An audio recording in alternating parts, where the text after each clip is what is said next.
Hello, everybody. It's Simply Tinsley, and I hope you enjoyed part 1 of my 2020 highlights. As promised, part 2 is next, and please don't forget to like, comment, subscribe, and share.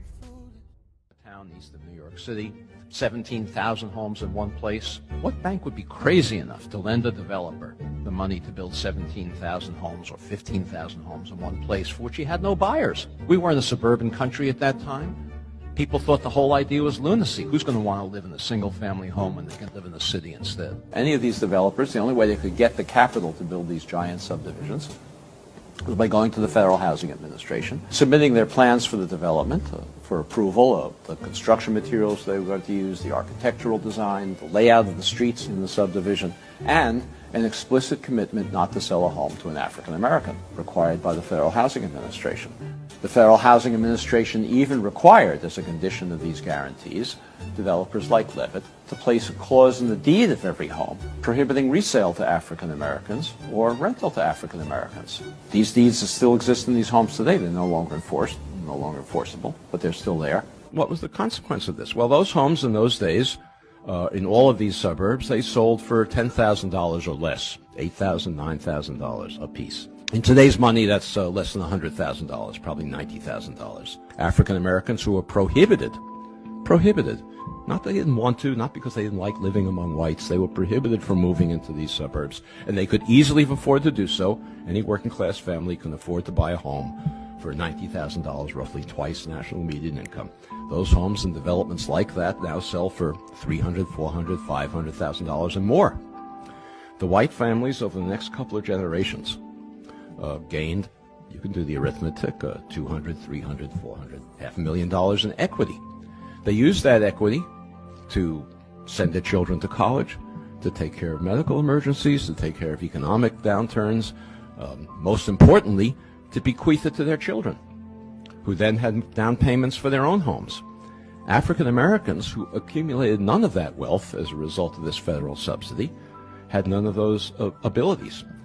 Today, nationwide, African American incomes are on average about 60% of white incomes. African American wealth today is 10% of white wealth. That enormous disparity between a 60% income ratio and a 10% wealth ratio is entirely attributable to unconstitutional federal housing policy practiced in the mid-20th century that has never been remedied. It's a constitutional violation. Of course, it determines the ongoing racial inequalities we have today.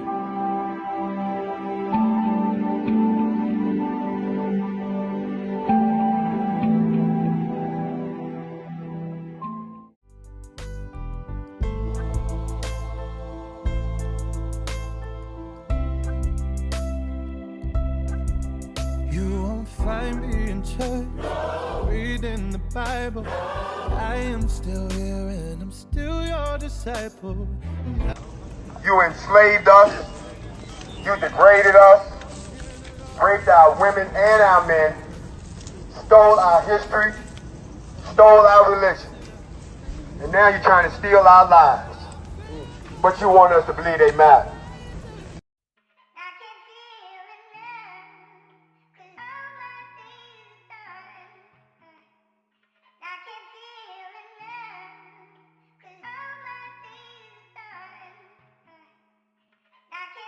Let it go, free your mind, live your life, feed your soul. Give your time, see your fam, keep them close. Cause you never know when it could all be gone. Just let it go, let it go, let it go. Make it right, ain't no time for no wrong. It's a ride that you not getting off. You don't ever know when it could all be gone. Just let it go, let it go, let it go. I spent the last summer on tour. Spent the last winter with family. I ain't been running so long. I hope I still fit in with y'all. Out here trying to get it.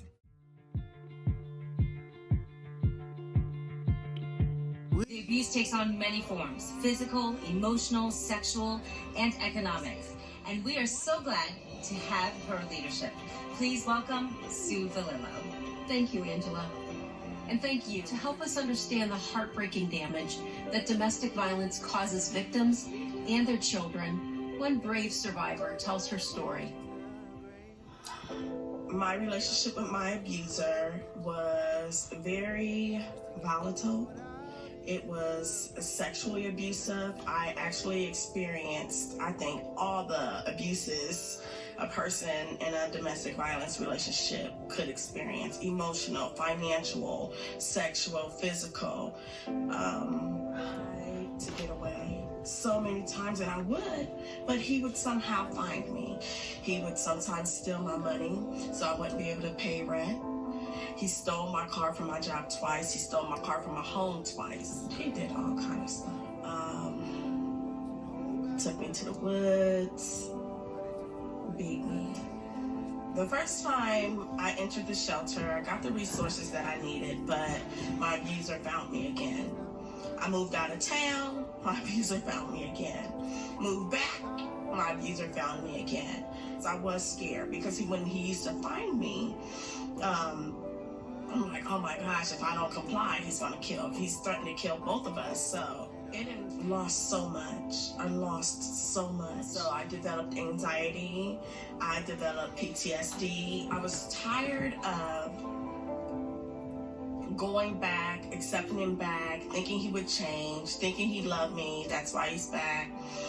And I needed a change. I needed something different in my life. But every time Choices with open arms accepted me. And that is important, to know that you have a support system. So I learned a lot of things at Choices. And I learned about self-care. Hello everyone, my name is LaShondra Tinsley, and I was chosen to do an interview with an organization here in Columbus, Ohio called LSS Choices. The interview was in support of Domestic Violence Awareness Month. Just let me be free. Let me be free.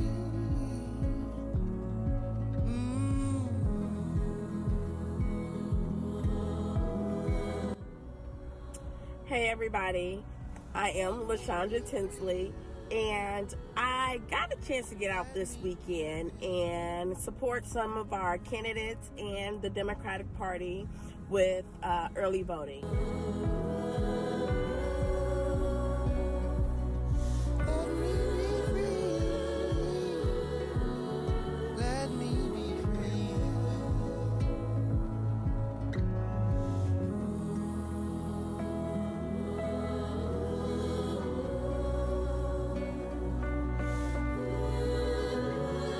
I also understand that in telling and sharing your story, it allows for healing.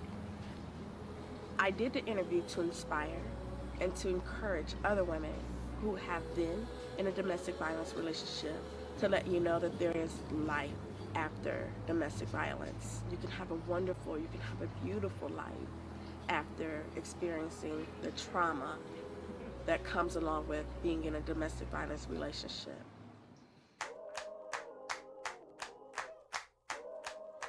So we are so happy that Kamala and Joe Biden are president and president-elect. This is my grandfather, you guys. So I am here in Cleveland, Ohio, visiting my grandfather. He is the one who taught me about being a Democrat and how to vote and things of that nature.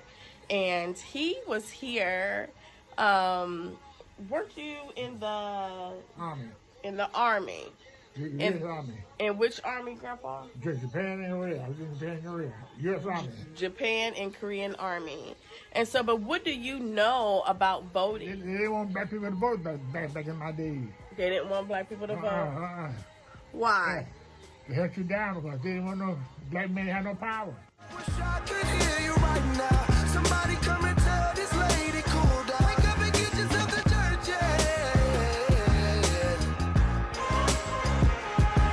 Papa said to be a man, best keep your word until the final days. Said if you sign up, you'll be covered. See, my church don't take no holidays. He said I'll calm my anger in the storm until your tears leave away. Don't walk these streets looking for beef, cause I was in love with a core. I have run into an official. This is our state senator, Herschel Craig. Can you say something, Craig, to voters to vote? Listen, we're having a great time out here. This is Souls to the Polls. We want everybody to come out and vote. Your vote is your voice. This is serious. Okay, everybody, I am out at the Souls to the Polls event by Joyce Beatty, and I have run into our Franklin County Commissioner, Kevin Boyce, and he has a few things to say. He is up for re-election, and also to encourage you to get out to vote. Listen, this is our time, this is our moment. Elections are all about three things: timing, change, and purpose. Hey everybody, I have run into another candidate. This candidate is a House representative for the state of Ohio. Her name is Erica Crawley. Hey everyone, so I represent Ohio's 26th House District, which is... On the 21st is when all those pieces are aligned just right for these two planets to get really, really close. That big machine is our solar system, constantly in motion. Every 20 years, Jupiter laps Saturn, and both planets line up with Earth. Young man, you're a king. Young girl, you're a queen. And they're saying like they mean it. Deep down they know. All right, so we are going to do the one chip challenge. My other son was supposed to do it, but he whipped out, so he is recording us. So me and my older son, we decided to do it. I'm about to cry. Happy New Year, everybody. I hope everybody has an amazing New Year. I hope you are blessed with everything you want and everything you need. Let's get out of this pandemic and let's kill it. So, baby, it's gonna be okay. I can see the pain in their eyes. They do the rain and the fire. They did it to protect their child. Sat me and my sister down and told us. Toronto College votes. Riders and folks don't run the capital. We're the United States of America. Count me out. Enough is enough. We brought this hell upon ourselves. Trump called it a mob to go home, but again claimed without evidence that the election was stolen. I know how you feel, but go home and go home in peace. Our democracy is under unprecedented assault. President-elect Joe Biden denounced the actions of rioters who stormed the Capitol. It's not protest, it's insurrection.